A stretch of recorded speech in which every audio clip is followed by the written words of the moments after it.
is good, YouTube? Quinn Wade Basketball Analysis coming to you with a quick video. I wanted to let you guys know I got some new merchandise available, not just t-shirt anymore. I got different type of t-shirt, different type of shirts and logos that you can purchase on my spread shirt, and also hoodies now. We have expanded and added more to the channel and more merchandise for the brand. Thanks for supporting. It will be in the description and the links will be in the comment section below. Thanks for helping me and supporting the movement. Quinn Wade Basketball Analysis. I'm going to check out the video. What is good, YouTube? Quinn Wade Basketball Analysis. Again, I'm coming to y'all with a video about Markelle Fultz. Sadly, he has been traded from the Sixers. Everybody been rumored about this guy getting traded. He finally got dealt to the Orlando Magic. The Orlando Magic have agreed to trade Markelle Fultz from the Philadelphia 76ers for Jonathon Simmons, a first-round pick from the Oklahoma City Thunder, and a second-round pick from the Cleveland Cavaliers. Markelle Fultz was a guy that was the youngest person to get a triple-double. But I like Markelle Fultz. You guys know I've been high on him since day one. I feel like he was deserving of the #1 pick. He's a guy that can handle the ball, hit floaters, hit pull-up threes, come off pick and roll, make the right passes. A guy that really has a mature game. I think it's just unfortunate that he played for Philly because, you know, he wasn't really needed on Philly because they had Joel Embiid and Ben Simmons. He was more of a role player. In Orlando, they don't really have a point guard outside of DJ Augustine, and we all know he's solid, but he's not a starter. You can't really say that about Markelle Fultz right now because he barely can get on the court, and when he is on the court, he's back off the court. I still believe in the guy. I think he needed the opportunity to showcase his talent. Obviously, this messed up his future because if he doesn't have a breakout season next year, he's not going to really get paid that much money. And, you know, he might get the rookie extension anyway, but it's going to be at least 10 to 12 to 15 million at the max because the guy hasn't really showcased anything consistently because the simple fact is he's been injured. His shoulder is still going. He's probably out for the rest of the season. I think Orlando needed to make a trade like this because they needed somebody with a lot of potential. They haven't really drafted well, and they haven't really developed the talent that they did draft, which it has been unfortunate for them with the young talent that they have been able to get. They haven't really been able to turn it into anything. Aaron Gordon doesn't really look good. Jonathan Isaac doesn't really look good. And obviously they have the all-star Nikola Vucevic, who they haven't really traded yet.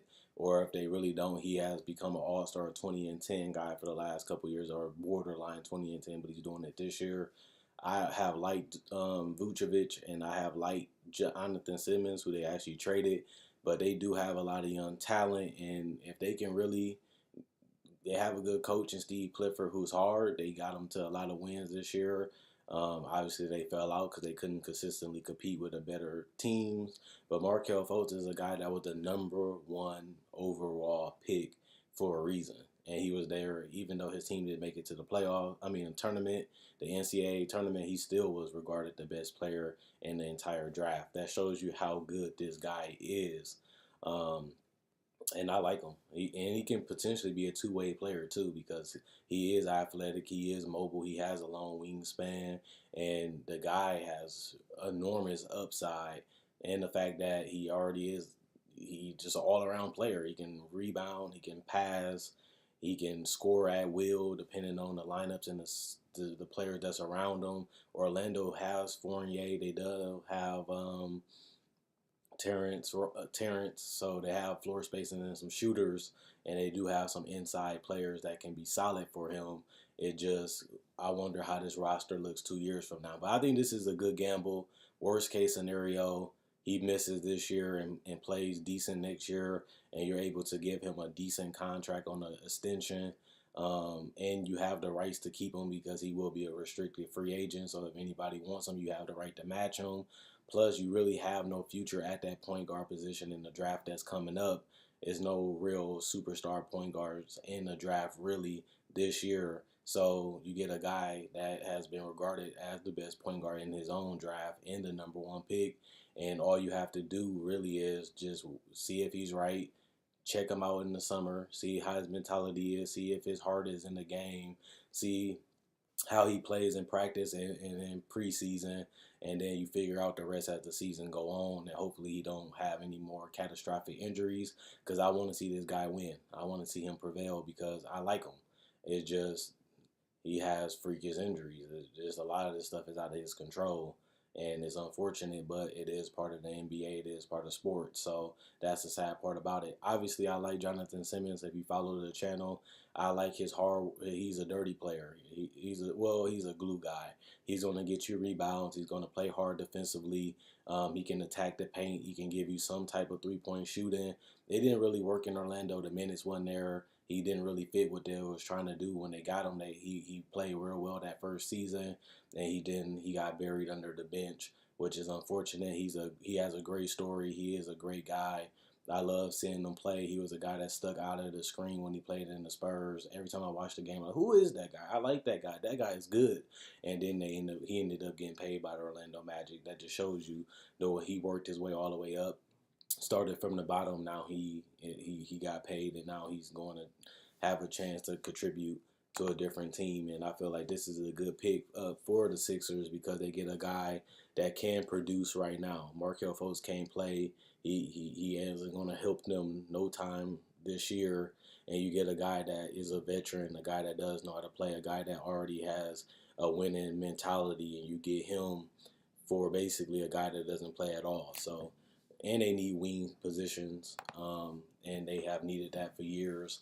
And obviously, having Jimmy Butler and J.J. Redick, you want another guy to go deeper because right now they're just really court-mizing them guys on that roster when it comes to bench depth, and they're going to need a guy when Jimmy Butler or somebody getting foul trouble to come in and play great defense and give them effort and energy, and that's something that Jonathon Simmons can do day one playing for the Philadelphia 76ers. And like I said, this is just a swamp for a guy with potential, but he won't be playing this year, and you get a guy that can really contribute right now. And when you make a trade for Tobias Harris, it's obvious that you want to win now, and it's obvious that you're going for it all. So Markelle Fultz doesn't help that this year, and Jonathon Simmons does, and he gives you a wing spot that you need, and he's a two-way player.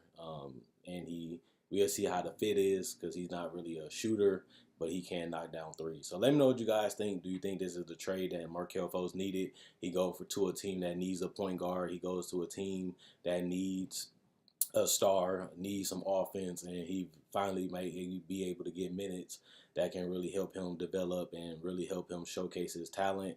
And then you get Jonathon Simmons back on the winning team that's trying to win it all this year, and he's a hard work player. The picks, obviously, they gave up some picks to get Jonathon Simmons. They gave up they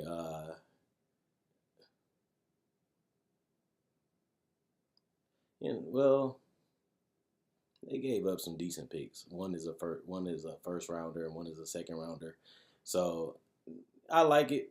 They had to get something for Markelle Fultz, and they gave up a lot of picks already, and they get something back in return.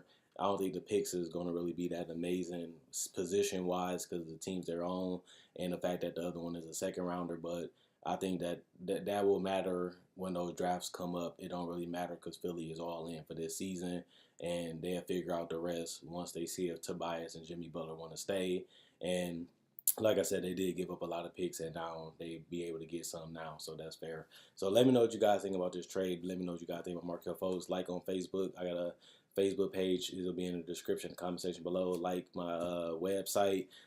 Click the link and send you to my website. Thanks for supporting the website. Thanks for supporting the Facebook page. Thanks for supporting and buying merchandise off the Spreadshirt. I enjoy making these videos. You guys enjoy watching. I make videos just like this about trades, buyouts, some season preview, NBA draft, summer league, even NBA breakdowns, NBA tributes. So if you're new to the team or you're new to the video, come subscribe, come be a part of the family, and check out my playlist is in my channel, and if you enjoyed this video, you'll enjoy those. Quinn Wade, Basketball Analysis, I'm gone. And let me know. Free my nigga Markelle. Markelle is free from Philly. Now he can really play, get minutes, and really show us either he's a bust or he really was worth the #1 pick. Now he get to show that in Orlando because they don't have a point guard really, especially one for the future, and now they do.